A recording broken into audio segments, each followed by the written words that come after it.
ये जो हमारा टॉपिक है पहला वो है dispersion of Cauchy principle, COUCHY, Cauchy principal.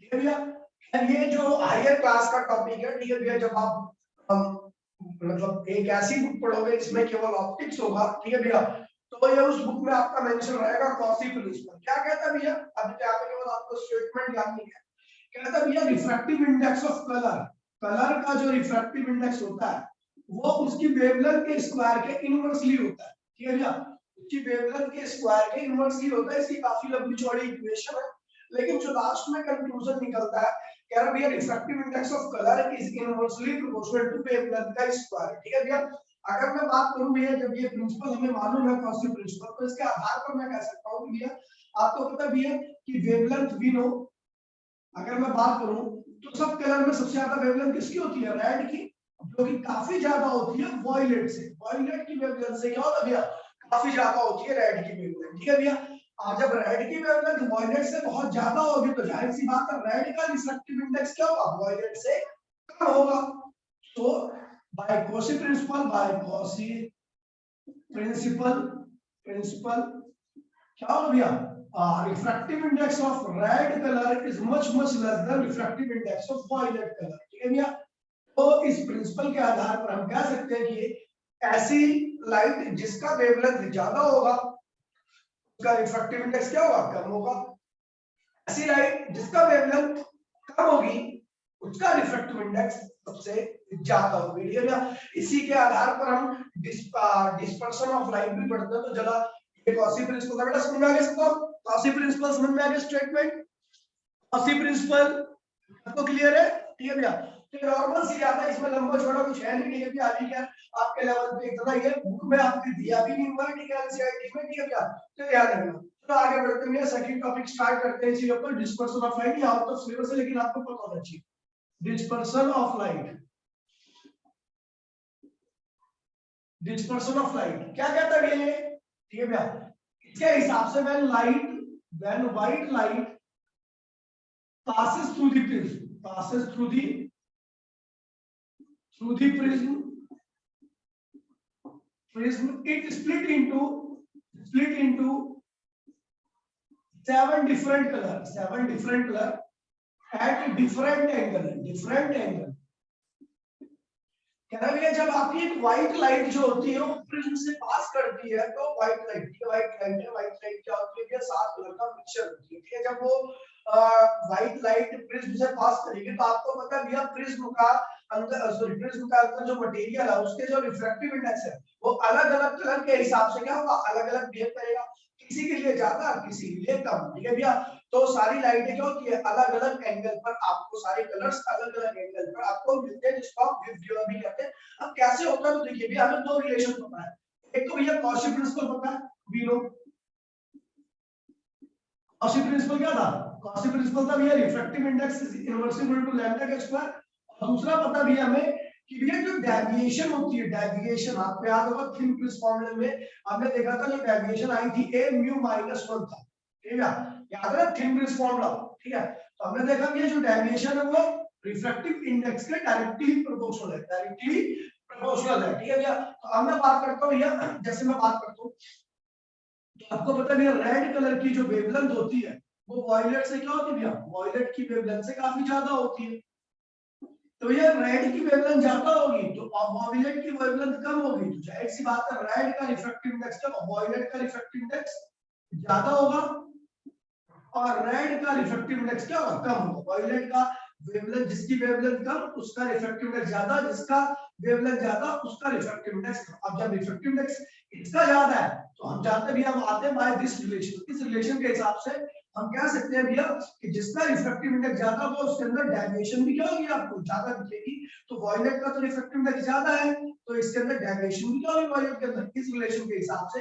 या फिर आप कह सकते हो थिन प्रिंस फॉर्मूला से आपका डेविएशन भी क्या होगी, ज्यादा होगी। तो deviation in violet colour is much greater than deviation in red color। Red colour के मुकाबले वॉयलेट के अंदर आपको ज्यादा डेविएशन विजिबल होगी। ठीक है भैया, तो अगर हम देखते हैं भैया तो प्रिज्म बना दिया हमने यहाँ पर, ये प्रिज्म है आपका। ठीक है भैया, ये आपकी व्हाइट लाइट है, व्हाइट लाइट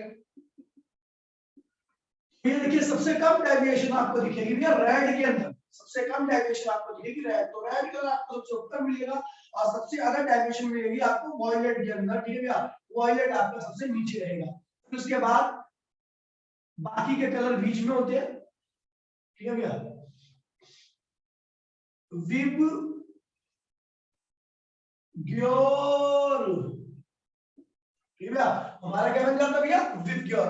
बेटा क्लियर है विब ग्योर कैसे बनता है, किस हिसाब से, किसको किसको क्लियर है विब ग्योर, किसको किसको क्लियर है, जल्दी हाथ खड़ा कर लीजिए, ठीक है, कि ये विब ग्योर कैसे बनता है, किस प्रकार से, दोबारा से बता रहा हूँ भैया, जल्दी से फटाफट एक बार नोट डाउन कर लीजिए इसको, ठीक है, मैंने दोबारा पहले बोला भैया कि जो कॉसी प्रिंसिपल है, COUCHY, कॉसी प्रिंसिपल कहता है भैया कि जो रिफ्रैक्टिव इंडेक्स होता है वो वेवलेंथ के स्क्वायर के इनवर्सली होता है, ठीक है भैया। अगर मैं बात करूं वेवलेंथ रेड की तो वॉयलेट से क्या होती है, काफी ज्यादा होती है, अगर रेड की वेवलेंथ वॉयलेट से काफी ज्यादा होगी तो जाहिर सी बात है कि भैया रेड का रिफ्रैक्टिव इंडेक्स इस प्रिंसिपल के हिसाब से कम होगा, वॉयलेट का क्या होगा, ज्यादा होगा।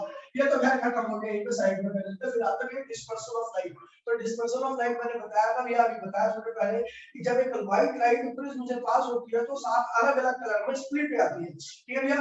तो जब 7 अलग-अलग कलर में स्प्लिट हो जाती है तो जो आपको विबग्योर मिलता है, क्या मिलता है भैया विबग्योर, तो इसे हम क्या कहते हैं भैया, जो स्पेक्ट्रम मिलता है आपको व्हाइट लाइट का, जो 7 कलर का स्पेक्ट्रम होता है, उसी को हम कहते हैं भैया dispersion of light.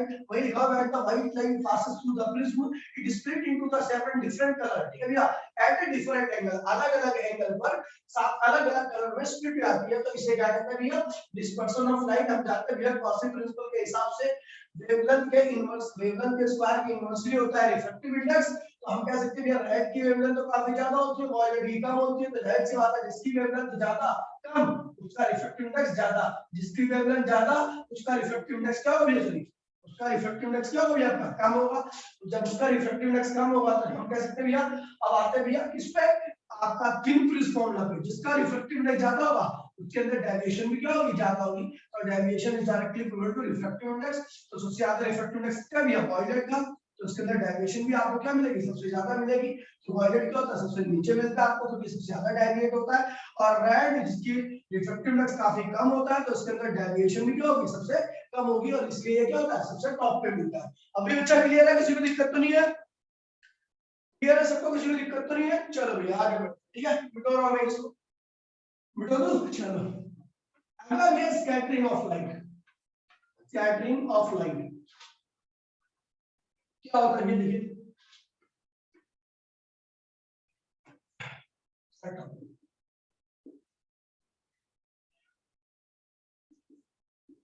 Scattering of light, ठीक है, स्कैटरिंग ऑफ लाइट ये टॉपिक है आपका, ठीक है, सिलेबस में है, इसके क्वेश्चंस है, टॉपिक नहीं है, लेकिन जब तक टॉपिक नहीं पढ़ोगे तो क्वेश्चंस नहीं कर पाओगे, ठीक है क्या।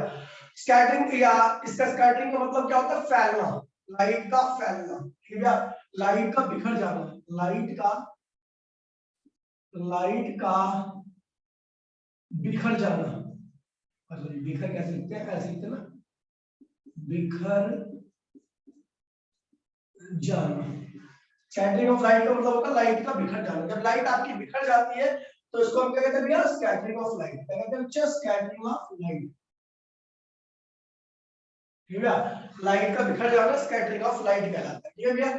तो अब देखिए क्या होता है, मैं बताता हूँ भैया, आपने देखा है सनराइज और सनसेट, जब सूरज उगता है या सूरज ढलता है तो इन दोनों ही का इस दोनों ही प्रक्रिया के दौरान में, इन दोनों ही इवेंट्स के दौरान में आपको सूरज जो होता है वो रेड कलर का दिखाई देता है। ऐसा क्यों, रेड कलर क्यों दिखाई देता है, वे तो इसका बड़ा सीधा सा आंसर है। देखिए एक्चुअल में क्या होता है कि सूरज जो होता है वो व्हाइट कलर का होता है, इसका मतलब सूरज के पास सातों कलर मौजूद है, ठीक है, सातों कलर है उसके पास।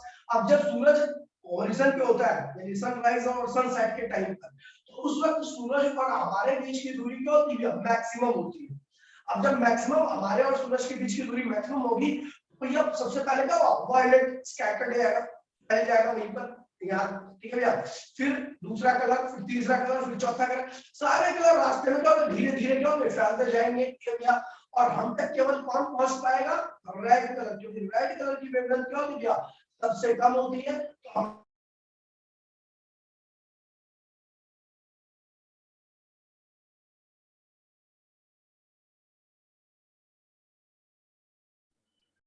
अभी सबको आवाज आ रही मेरी?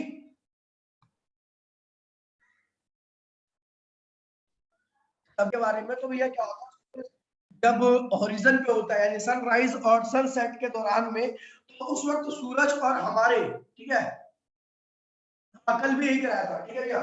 तो सूरज और हमारे बीच जो भी दूरी बहुत ज्यादा होती है, ठीक है भैया, तो सूरज से आने वाली जो कलर्स है उसमें सबसे पहले वॉयलेट छोड़ देता है साथ, क्योंकि उसका स्कैटरिंग हो जाती है।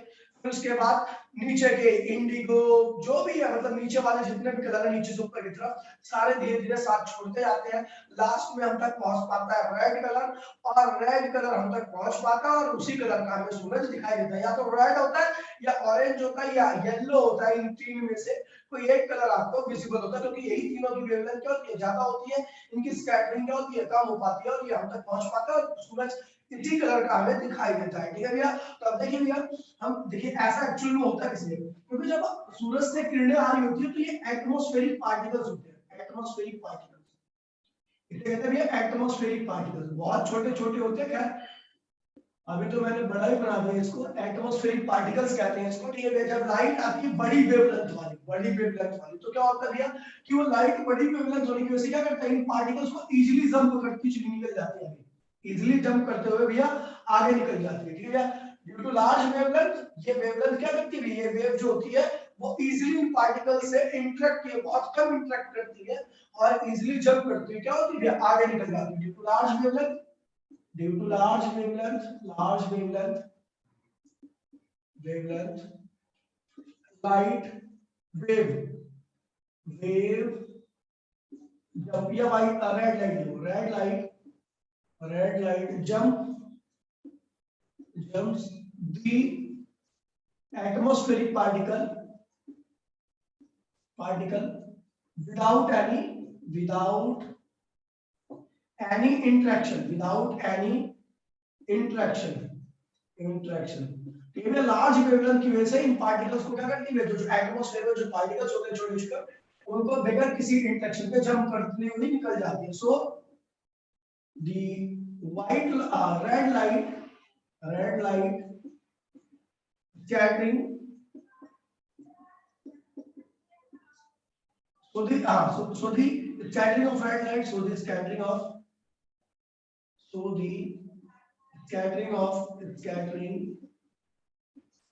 of red light is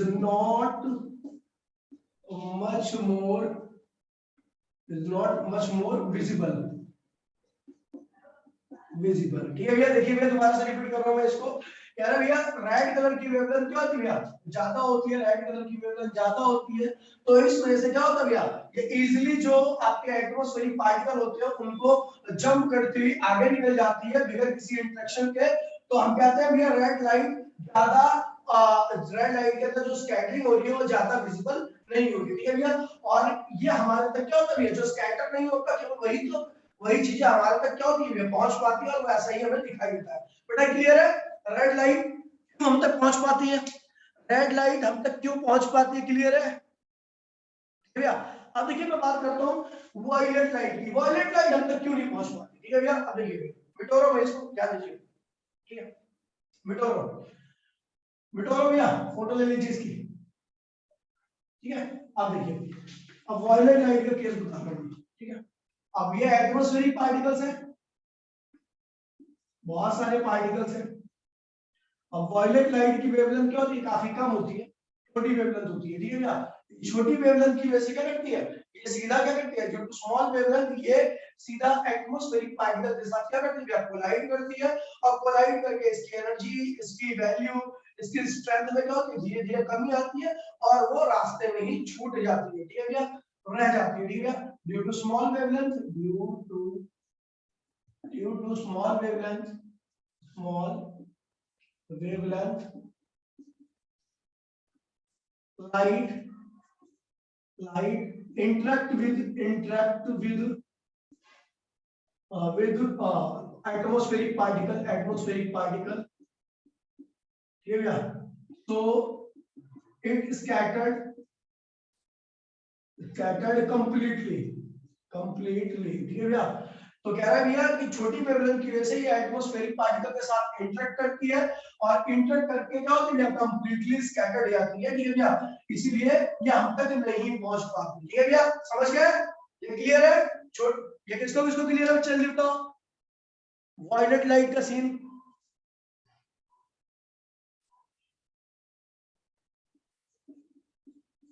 violet light, ठीक है, interact with the atmospheric particle, so it scattered completely in atmosphere, ठीक है भैया, तो एटमॉस्फेयर में कंप्लीटली स्कैटर्ड जाती है और हम तक नहीं पहुंच पाती है, इसलिए हमें वॉयलेट कलर नहीं दिखाई देता। और ये बहुत अच्छी चीज है, वरना अगर वॉयलेट लाइट हमें हमारे पास आती तो हमें अल्ट्रा वॉयलेट रे का रेडिएशन झेलना पड़ता, और अल्ट्रा वॉयलेट रे जो होती है वो हमारी बॉडी में स्किन कैंसर और भी टिश्यू में मॉडिफिकेशन कर देती है। तो अच्छा है, इसकी वेवलेंथ कम होती है, एटमॉस्फेयर के पार्टिकल के साथ इंटरेक्ट कर कर रास्ते में ही खो जाती है, बिखर जाती है भैया।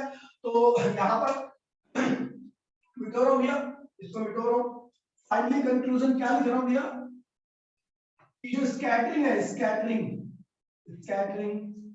ऑफ लाइट क्या होती है भैया, इनवर्सली प्रोपोर्शनल होती है वेवलेंथ की, वेवलेंथ की भैया, जिस पार्टिकल की वेवलेंथ ज्यादा होती है उसकी स्कैटरिंग क्या होती है, कम होती है, जिस पार्टिकल की वेवलेंथ कम होगी उसकी स्कैटरिंग ज्यादा होगी। फाइनली कंक्लूजन ये निकलता है, ठीक है। अब इसकी एप्लीकेशन देखते हैं तो भैया बहुत ज्यादा एप्लीकेशन है जहां से क्वेश्चन पूछे आते हैं कंसेप्चुअल, कि danger signals are always red color, कह रहा है जो डेंजर सिग्नल होते हैं ना वो हमेशा रेड कलर के ही क्यों होते हैं, रीजन यही होता है भैया। अब डेंजर सिग्नल जो होता है उसे हमें दूर से बताना पड़ता है, अगर पास जाकर डेंजर सिग्नल के बारे में बताएंगे उससे पहले घटना हो जाएगी, इसलिए डेंजर सिग्नल हमेशा दूर से ही पता लग जाए, तो इसीलिए हम ऐसे कलर का इस्तेमाल करते हैं जो हम तक पहुंच जाए दूर तक। तो दूर तक कौन कलर पहुंच जाता है भैया, रेड कलर, क्योंकि उसकी वेवलेंथ क्या होती है, ज्यादा होती है, इजीली क्या होता है भैया, जंप करता हुआ जो आप बीच में एटमॉस्फेरिक पार्टिकल्स होते हैं को इजीली जंप करता हुआ हम तक पहुंच जाता है, और हमें पता लगता है वहां पे खतरा, हम पहले से ही क्या होते हैं सावधान जाते हैं, इसलिए जितने भी डेंजर सिग्नल होते हैं हमेशा रेड कलर के ही बनाए जाते हैं, ऑलवेज इन रेड कलर, ठीक है भैया, रेड कलर के होते हैं, ठीक है भैया, इस चीज पर ध्यान रखना। दूसरा कह रहा है भैया, sun looks reddish at the time of sunrise and sunset, कह रहा भैया सनराइज और सनसेट के दौरान में सूरज जो होता है आपको लाल ही दिखाई देता है, सबको पता भैया क्यों, क्योंकि सूरज उस वक्त हमारे से, सूरज और हमारे बीच की दूरी होती है सबसे ज्यादा होती है, और सूरज हमारे बीच की दूरी ज्यादा होने की वजह से एटमॉस्फेयर के साथ जितने भी छोटी वेवलेंथ वाले कलर्स होते हैं वो इंटरेक्ट होकर स्कैटर जाते हैं, हम तक कौन पहुंच पाता है, सबसे बड़ी वेवलेंथ वाला जो सबसे कम एटमॉस्फेयर के साथ इंटरेक्शन करता है, दैट इज रेड कलर, और इस वक्त हमें सूरज, सूर्यास्त और सूर्योदय के दौरान में आपको रेड कलर का दिखाई देता है, ठीक है बच्चा, क्लियर है, ठीक है। और थर्ड पॉइंट है आपका, ठीक है, sky looks blue at afternoon,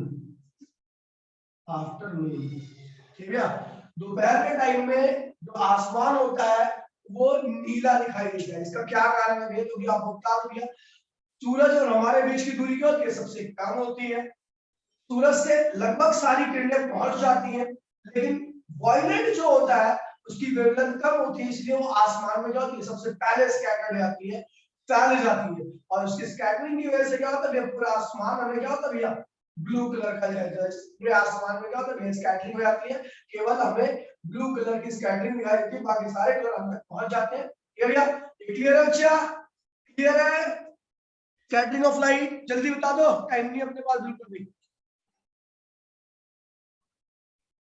हाथ वाथ खड़ा कर लो यार, कोई ऐसे बैठे हुए हो क्या,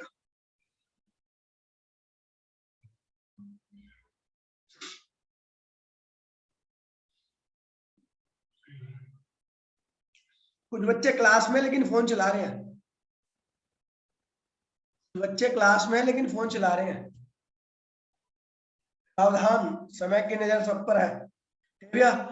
तो जो अब कल जो लास्ट टॉपिक कराया था ऑफलाइन क्लास में, ठीक है, तो बढ़ते हैं भैया उस लास्ट टॉपिक की तरफ जिसका नाम है भैया ऑप्टिकल इंस्ट्रूमेंट। ऑप्टिकल इंस्ट्रूमेंट में आपका जो है पहला टॉपिक वो है सिंपल माइक्रोस्कोप। चलो देखते हैं बेटा, ठीक है, फटाफट देख लेते हैं। ठीक है, तो भैया बता दूं मैं कि ऑप्टिकल इंस्ट्रूमेंट क्या होता है। ठीक है, ऑप्टिकल इंस्ट्रूमेंट वो होता है जो हमें लाइट से रिलेटेड चीजों को ऑब्जर्व करने, उससे रिलेटेड चीजों को एक्सपेरिमेंट करने, ठीक है, इन सब चीजों को देखने के लिए काम में आता है, उसे हम ऑप्टिकल इंस्ट्रूमेंट कहते हैं। तो बच्चा हम बात करेंगे ऑप्टिकल इंस्ट्रूमेंट की। तो ऑप्टिकल इंस्ट्रूमेंट की बात हो रही है, ठीक है भैया। ऑप्टिकल इंस्ट्रूमेंट क्या होता है भैया, तो जो हमें लाइट से रिलेटेड चीजों को जानने में, समझने में, उसकी वैल्यू निकालने में मदद करे, उसको हम ऑप्टिकल इंस्ट्रूमेंट कहते हैं। हमारे पास तीन तरह के ऑप्टिकल इंस्ट्रूमेंट है, एक सिंपल माइक्रोस्कोप, माइक्रोस्कोप जिसको आप कई बार मैग्नीफाइंग ग्लास भी कहते हो, मैग्नीफाइंग ग्लास ऐसे देखते नहीं भैया, यू करके ये वाला ग्लास जिसको एक लेंस होता है उससे देखते हो, तो वो सिंपल माइक्रोस्कोप या मैग्नीफाइंग ग्लास कहलाता है। ठीक है, दूसरा जो लेंस है वो है भैया आपका कंपाउंड माइक्रोस्कोप,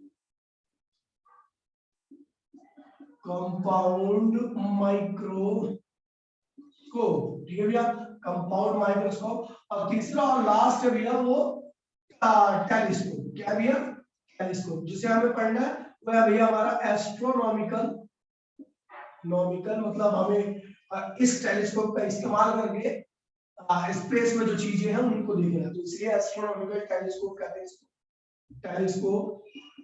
ठीक है, इन तीन चीजों को हमें पढ़ना है। ठीक है भैया, तो ये तीन चीजें जो है सबसे मेन ये है और ये है, ये दोनों सबसे ज्यादा मेन है। ठीक है भैया, तो कल की क्लास में मैं इन दोनों को कराऊंगा, आज थोड़ा बहुत इनके बेसिक्स बता दे रहा हूँ। ठीक है भैया, तो कल की क्लास में, कल होगी क्लास आपकी ऑनलाइन, ठीक है भैया, तो उसमें ये कराऊंगा। ठीक है, क्योंकि अभी हमारे पास काम है, न्यूमेरिकल्स भी बहुत सारे कर लेंगे। ठीक है, तो चलो देखते हैं भैया, मिटा भैया मैं इसको। ठीक है, तो ये हमारे पास तीन तरह के इंस्ट्रूमेंट है जिसको हमें पढ़ना है, और इसमें न्यूमेरिकल एनसीईआरटी में 60% न्यूमेरिकल इन तीनों टॉपिक के ऊपर है। ठीक है, पूरी एनसीईआरटी। चलो देखते हैं भैया, बात करते हैं भैया सिंपल माइक्रोस्कोप में। सिंपल माइक्रोस्कोप जस्ट एक मैग्नीफाइंग ग्लास होता है। कुछ टर्म सर ध्यान रखना भैया, कुछ नोट करने वाली बातें हैं। पहला नोट जो है वो है भैया least distance of distinct vision. क्या होता है ये भैया, least distance of distinct vision का मतलब होता है कि वो दूरी जहां तक हम, वो सबसे पास की दूरी जहां तक किसी चीज को साफ साफ अलग अलग देख पाते हैं, उसे हम क्या कहते हैं भैया, least distance of distinct vision कहते हैं। ठीक है भैया, दोबारा मैं रिपीट कर रहा हूं, मैं कह रहा हूं भैया वो दूरी जहां पर हम किसी चीज को साफ साफ अलग अलग देख पाते हैं, उस दूरी को हम least distance of distinct vision कहते हैं। ठीक है, देखिए हम कई चीजों को ऐसे ज्यादा पास मिला देते हैं तो वो चीजें मुझे क्या होती है, ब्लर दिखती है और थोड़ी आपस में सिमटी दिखती है, मतलब मिली जुली दिखती है। ठीक है भैया, लेकिन अगर हम थोड़ी सी आंखों से दूर लिया इस चीज को, तो ये चीज मिलेगी, साफ साफ दिखेगी और अलग अलग दिखेगी। और ये दूरी जनरली जो होती है वो नॉर्मल आई के लिए, जिसके आंख में चश्मा नहीं लगा हुआ उसकी बात कर रहा हूँ, ठीक है, उसके लिए 25 सेंटीमीटर की दूरी होती है। ठीक है भैया, तो ये होता है, इसको डी से लिखते हैं, और ये 25 सेंटीमीटर के आसपास का डिस्टेंस होता है। ठीक है,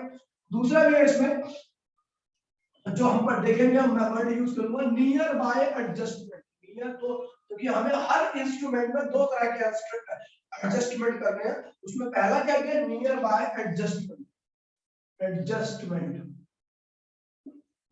नियर बाय एडजस्टमेंट क्या होता है, नियर बाय एडजस्टमेंट में आपकी जो इमेज होती है, फाइनल इमेज होती है, इमेज फॉर्म्ड एट कहां बनती है आपकी 25 सेंटीमीटर पे, मतलब least distance of distinct vision पे बनती है। इमेज का जो टाइप होता है वो होता है इसमें वर्चुअल, वर्चुअल टाइप की इमेज बनती है, और इरेक्ट होती है, और इरेक्ट इमेज होती है, ठीक है भैया, ध्यान रखना।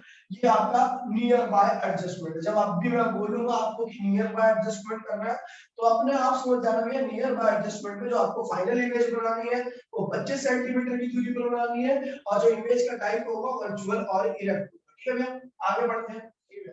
अगला भैया नॉर्मल एडजस्टमेंट, दूसरा एडजस्टमेंट होता है। पहला एडजस्टमेंट तो ये है, दूसरा एडजस्टमेंट ये है एडजस्टमेंट।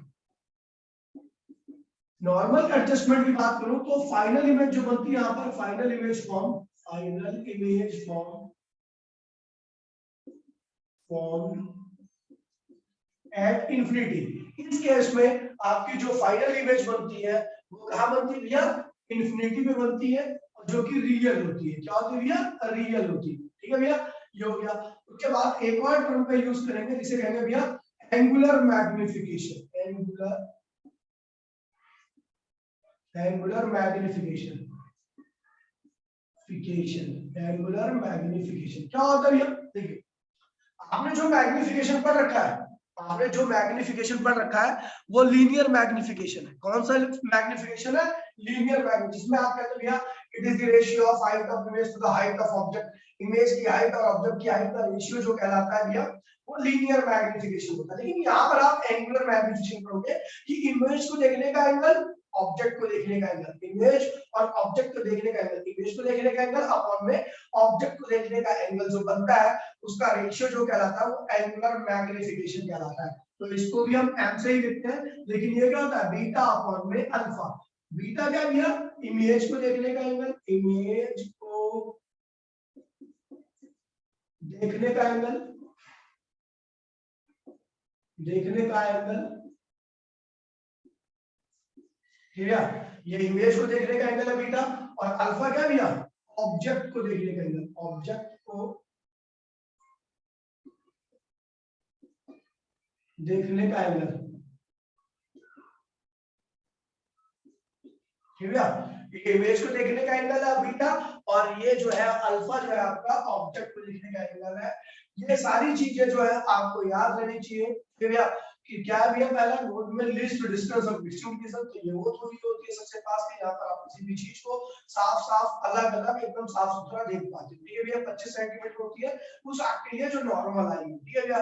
नियर बाय, हमें जब भी हम कोई सा रीड इंस्ट्रूमेंट पढ़ेंगे उसको दो एडजस्टमेंट करेंगे, पहला नियर बाय एडजस्टमेंट, और नियर बाय एडजस्टमेंट की प्रॉपर्टी होती है कि इसमें जो इमेज बनती है वो 25 सेंटीमीटर बनती है, वर्चुअल होती है, इरेक्ट होती है। जो वर्चुअल होता है तो उसका ये बताने की आवश्यकता नहीं है। नॉर्मल एडजस्टमेंट, नॉर्मल एडजस्टमेंट में क्या होता है कि आपकी जो फाइनल इमेज बनती है वो इंफिनिटी को बनती है और रियल बनती है, आपने इमेज से क्या।